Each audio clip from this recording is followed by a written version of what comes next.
예수님의 십자가는 정결과 부정이라는 게 상당히 가장 중요한 핵심 테마인데, 오늘 이 탕자는 부정한 사람이 예수님이 이야기 안에서 돼버렸습니다.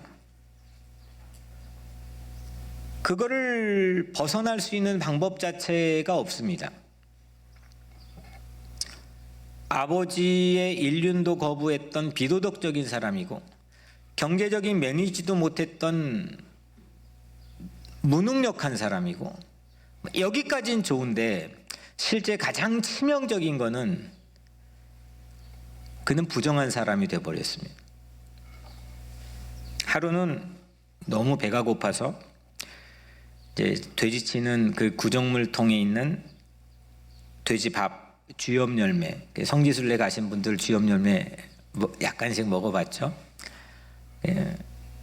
그거를 먹고 싶은데, 너무 배가 고파서 먹고 싶은데 그것마저 주는 자가 없더라, 이렇게 오늘 본문에 쓰여 있죠.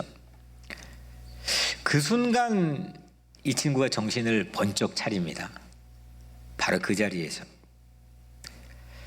아니, 아버지 집에 있던 하인조차도 삼시세끼를 해결하는데 나는 여기에서 굶어 죽고 있구나. 나는 아버지에게 돌아가야겠다. 도무지 아버지에게 아들이 될 자격은 없기 때문에 나는 아버지 집안의 품꾼이라도 될 요량으로 나 아버지 집에 돌아가야겠다. 이렇게 마음을 처음으로 고쳐 먹습니다. 그래 갑니다. 집이 멀리 보입니다. 근데 아버지가 차남을 먼저 봤습니다. 그리고 아버지가 달려갑니다. 그 아들을 끌어안습니다. 입을 맞춥니다. 집에 데리고 와서 새로운 옷을 입혀줬습니다. 손에 반지를 끼워주고 새로운 신발을 신겨줬습니다. 그리고 최고 사료로 키웠던 이 암송아지를 잡아 스테이크를 구워서 먹여줍니다. 분명히 돼지치던 부정한 사람이 되어버린 차남인데, 유대인에게는 암송아지는 희생제, 번제에서 최고급입니다. 그러니까 그 유대인에게 최고급 희생 번제로 이 부정한 사람에게 잔치를 열어준다는 것은 이치에 맞지 않는 겁니다. 이 문학적 구조 안에서 예수님께서 그 스토리를 만드신 거죠. 그러니까 유대인의 상식 안에서는, 유대인의 이 고정관념 안에서는 불가능한 얘기 두 개가 같이 얽혀 있는 거죠. 여기까지는 전 세계적으로 유명한 얘기입니다. 여러분들도 아마 많이 들으셨을 거고 잘 아는 얘기입니다. 예수님 안 믿는 사람들조차도 아는 얘기죠. 방탕했다가 부정해져서 돌아온 일명 탕자는 그 이후에 미술, 음악, 문학, 각계 많은 분야의 독보적 슈퍼스타가 됩니다. 오늘 말씀대로 하자면 예수님이 식당에 아주 VIP 단골이 되는 거죠. 그 아버지가 그 아들을 대해줬던 그 관대한 따뜻함, 그 용서해 주시는 그 헤아릴 수 없는 사랑, 그런 사랑으로 정말 많은 이 땅의 이야기를 통해서 부딪혔던 사람들이 새로운 삶에 대한 용기를 얻고 또 하나님께로 돌아오고 또 새로운 삶을 시작하게 된 계기를 이 이야기가 만들어 줬죠. 우리도 예수님에게 이렇게 잃어버려졌다가 다시 찾은 그런 예수님의 단골, 예수님의 VIP가 우리가 되었으면 좋겠습니다. 그래서 건강 잃고, 의욕 잃고, 삶의 목표 잃고, 길 잃고, 사람 잃고, 돈 잃고, 심지어 나조차도 잃어버려져서 어디에 몸짝 붙이고 비빌언덕으로 살아가야 될지 막막한 우리 각자의 삶에 예수님께서 우리와 함께하는 예수 식당의 단골, 그게 오늘 여러분들이라고 선포하며 축복합니다. 근데 탕자 이야기가 여기서 끝난가요? 익숙한 우리가 이제 들어왔던 부분들은 여기까지인데 오늘 탕자 얘기는 여기서 끝나지가 않죠. 계속 이어집니다. 이 앞부분은 우리가 지금까지 본 거는 차남에 관한 얘기인데 그 뒤에는 장남에 관한 얘기죠. 사실은 이 장남에 대한 이야기는 많이 하지 않습니다. 그리고 성경을 읽긴 하지만 그 이야기를 가지고 여러분들이 많이 듣거나 묵상할 소재로 삼지도 않습니다. 근데 오히려 이 이야기가 오늘 예수님이 하고자 하는 이 이야기를 만들어내신 이유입니다. 왜냐하면 예수님 만드신 이 비유의 이야기인데 이걸 누군가에게 들려주려고 했을 거란 말이에요. 그 들어야만 될 오디언스의 청중이 차남이 아니라 장남이기 때문입니다. 오늘 2절에 바리새인과 서기관들이 수군거려 이르되 이 사람이 죄인을 영접하고 음식을 같이 먹는다 하더라. 그러니까 1절에서 분명히 모든 세리와 죄인들이 예수님께 말씀 들으러 가까이 왔어요. 그래서 예수님하고 아마 밥을 먹었나 봐요. 근데 이 밥 먹는 장면을 보고 바리새파 사람들, 서기관들은 좀 쉽게 말하면 영어 성경이 율법학자입니다. 그러니까 바리새파는 종교적인 사람이고 율법학자는 법학자죠. 이 두 부류의 사람이 그 예수님 밥 먹는 걸 보고 시비를 겁니다. 그게 수군거렸다고 했습니다. 그리고 3절에 예수께서 그들에게 이 비유로 이르시되, 예수님이 누구에게 말했어요? 그들이 누구예요? 이 그들은 세리와 죄인들이 아니에요. 이 그들은 이 지금 식탁 가지고 시비를 걸고 있는, 투덜거리고 불평하고 있는 바리새파 사람들하고 서기관들이에요.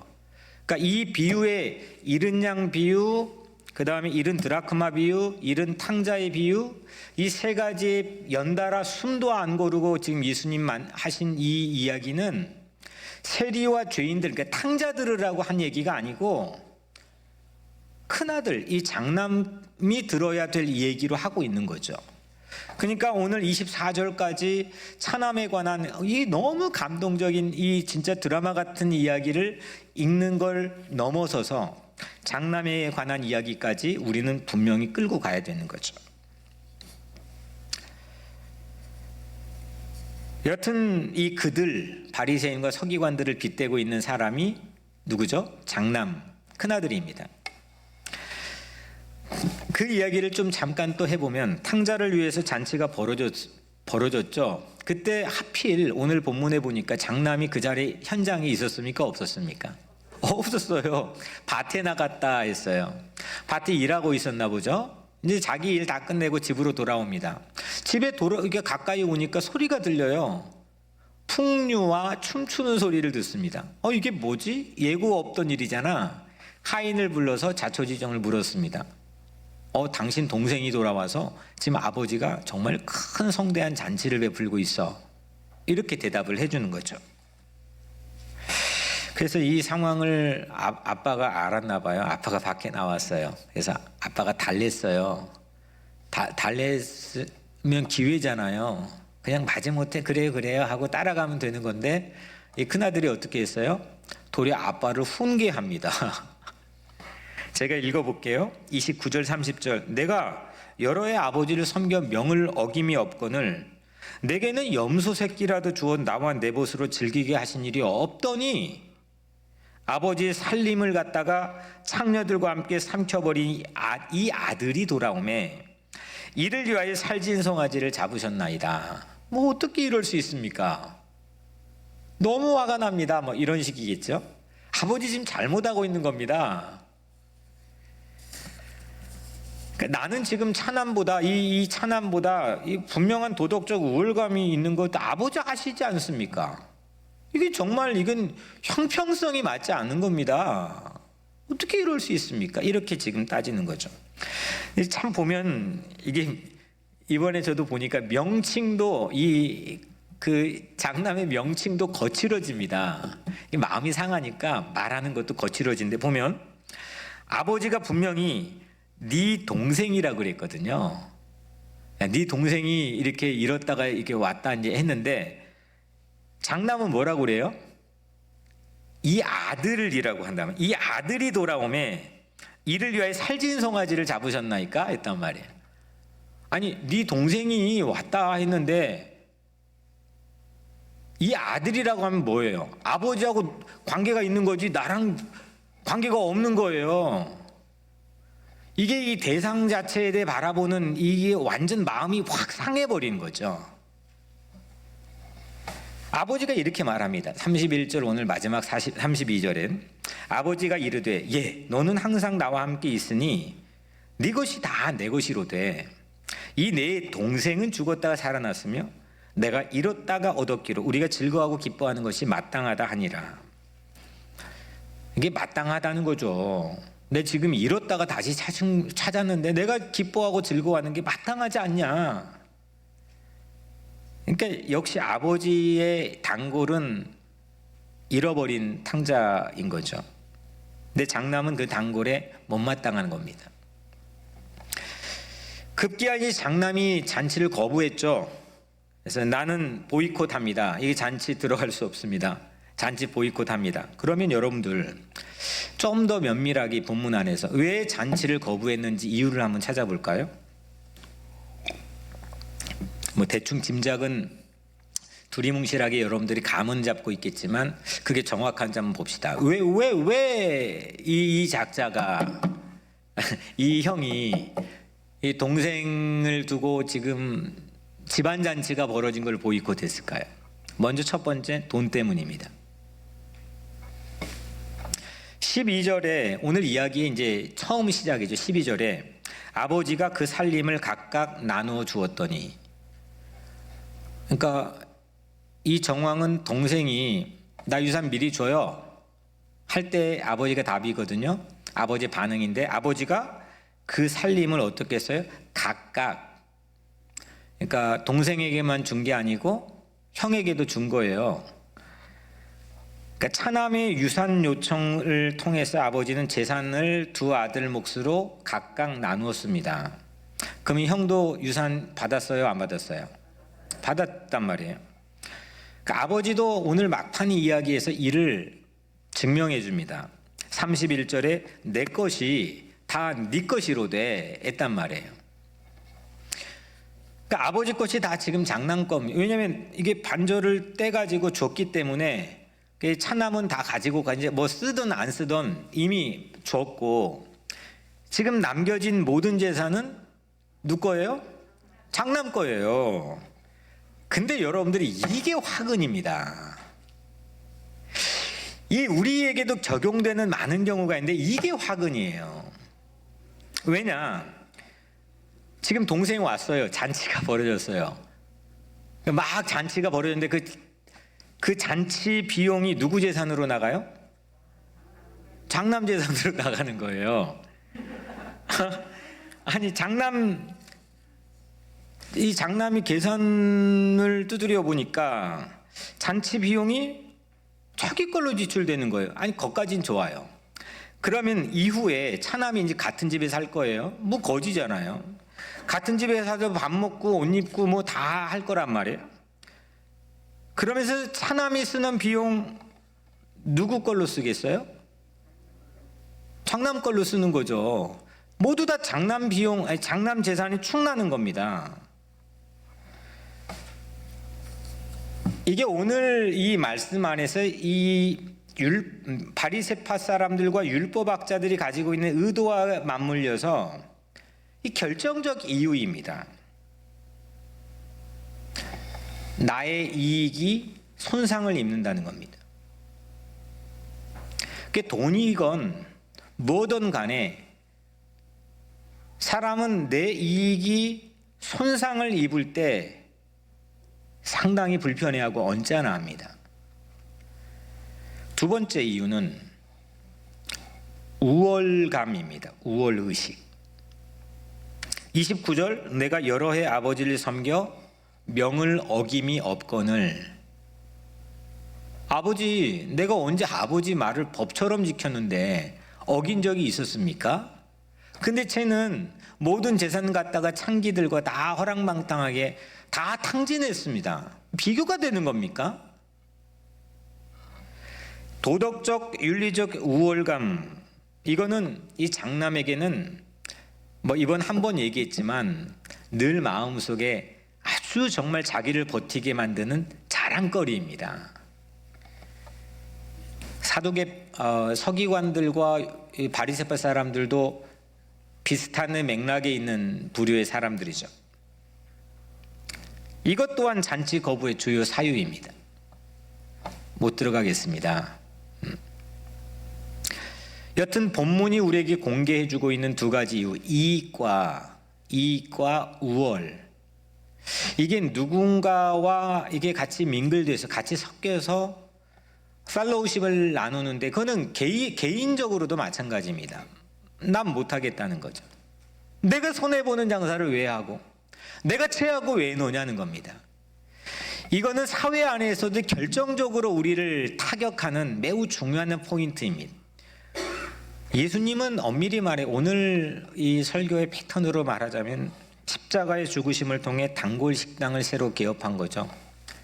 그러니까 도무지 예수님과 어떻게 우리 겸상을 합니까? 근데 예수님이 십자가에 죽으셔서 우리에게 마련해 주신 예수님의 몸과 예수님의 피를 늘 우리는 거룩한 주의 만찬을 통해서 함께 초대받아서 나눌 수 있는 무료 식권을 모든 믿는 자들에게 제공을 해주셨다는 거죠. 우리는 단골이 된 거죠. 예수님은 십자가의 죽음으로 사람과 신을 접속을 해주셨습니다.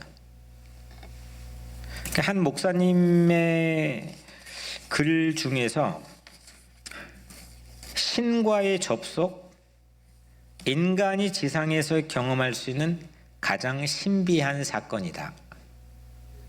그렇지 않습니까? 내가 어떻게 신하고 접속합니까? 그게 집단적이든 공동체적이든 아니면 어떤 한 개인의 은밀한 공간에서 이루어지건, 하나님, 신과의 인간이 접속한다는 건 이 지상에서 이루어질 수 있는 가장 신비로운 일입니다. 이보다 더 신비로운 일이 있을 수가 없습니다.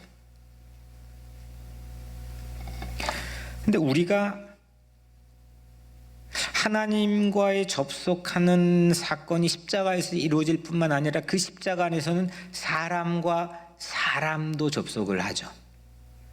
도무지 함께 할 수 없는 사람도 함께 접속을 합니다.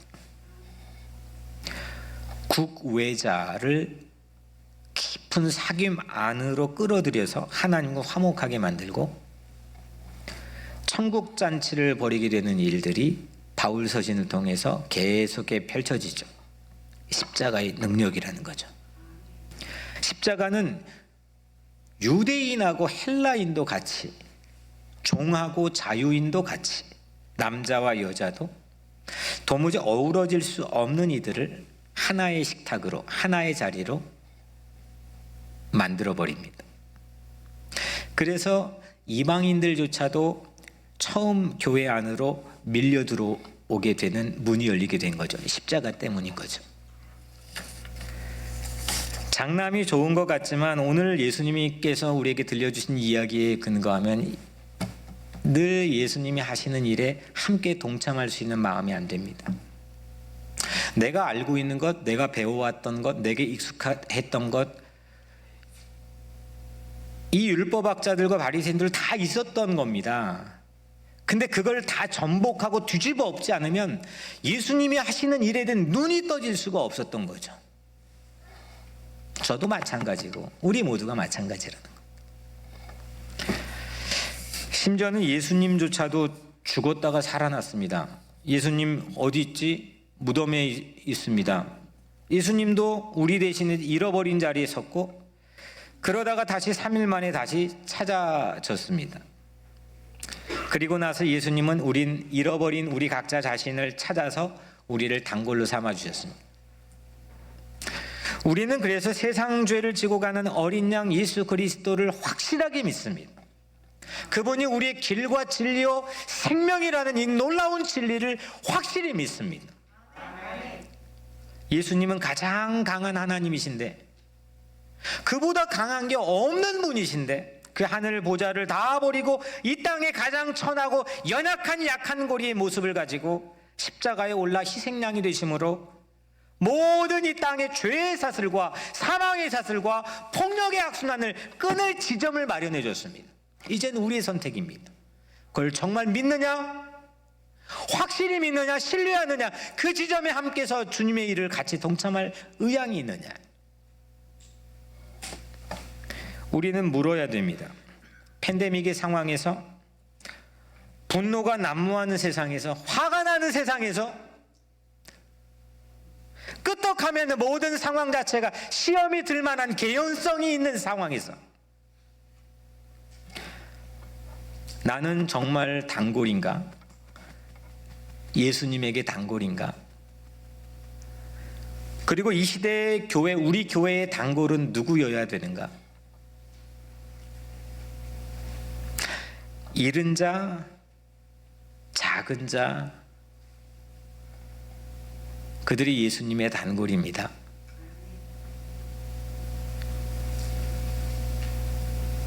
내가 나를 잘 아는 것 같지만 나를 가장 잘 모르는 사람이 나일 수 있다고 하는 게 교회 바깥의 소크라테스도 2400년 동안 지금 철학을 주름잡는 하나의 캐치프레이즈로 사용되고 있고, 예수님조차도 우리 각자가 주님 앞에서 회개하지 않으면, 우리 각자를 바라보고 나를 알지 못하면, 나를 깨닫지 못하면 하나님 나라에 합당하지 못하다고 말씀해 주셨습니다. 나를 가장 모르는 사람이 나일 수 있다는 거죠.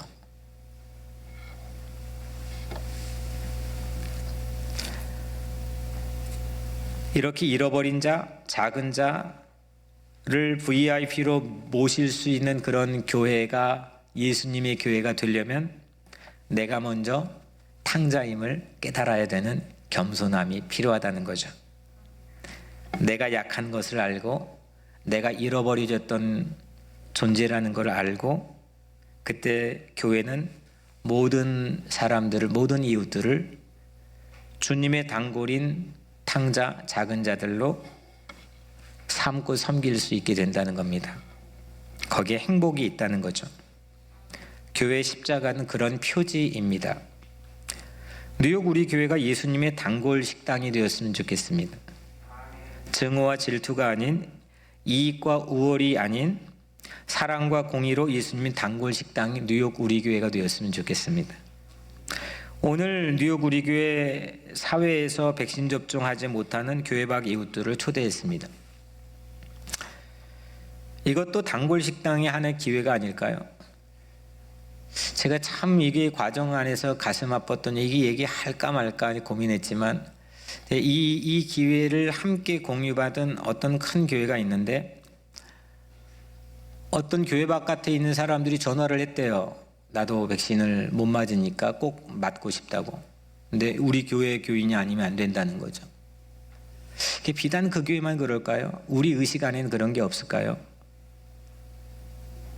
아니, 내 것도 아니고 그 같이 공유하자는데, 돈 드는 것도 아닌데 그럼 왜 거절을 해야 됩니까? 그건 장남의 코스프레를 가지고, 메커니즘을 가지고 사는 그 참다운 교회의 모습은 아니지 않을까요? 사랑하는 여러분, 우리를 되돌아봅시다. 진정한 주님의 십자가를 따르는 게 말만 사순절이 아니라 정말 진정한 주님의 십자가를 따르는, 늘 투덜이로, 늘 수군대고 늘 시비 거는 사람으로, 그렇게 각자의 내가 불행하게 사는 삶이 아니라 정말 주님의 일에 과감하게 동참하고 과감하게 함께 뛰어들고 그 일에서 참된 행복을 길어 올릴 수 있는 그런 사람으로 우리가 다시 한번 거듭 태어나는 사순절이 되었으면 좋겠습니다. 153 홈커밍 축제는 단지 행사가 아닙니다. 아니, 그때 사람이 안 오면 어떡, 그건 주님 소관이죠.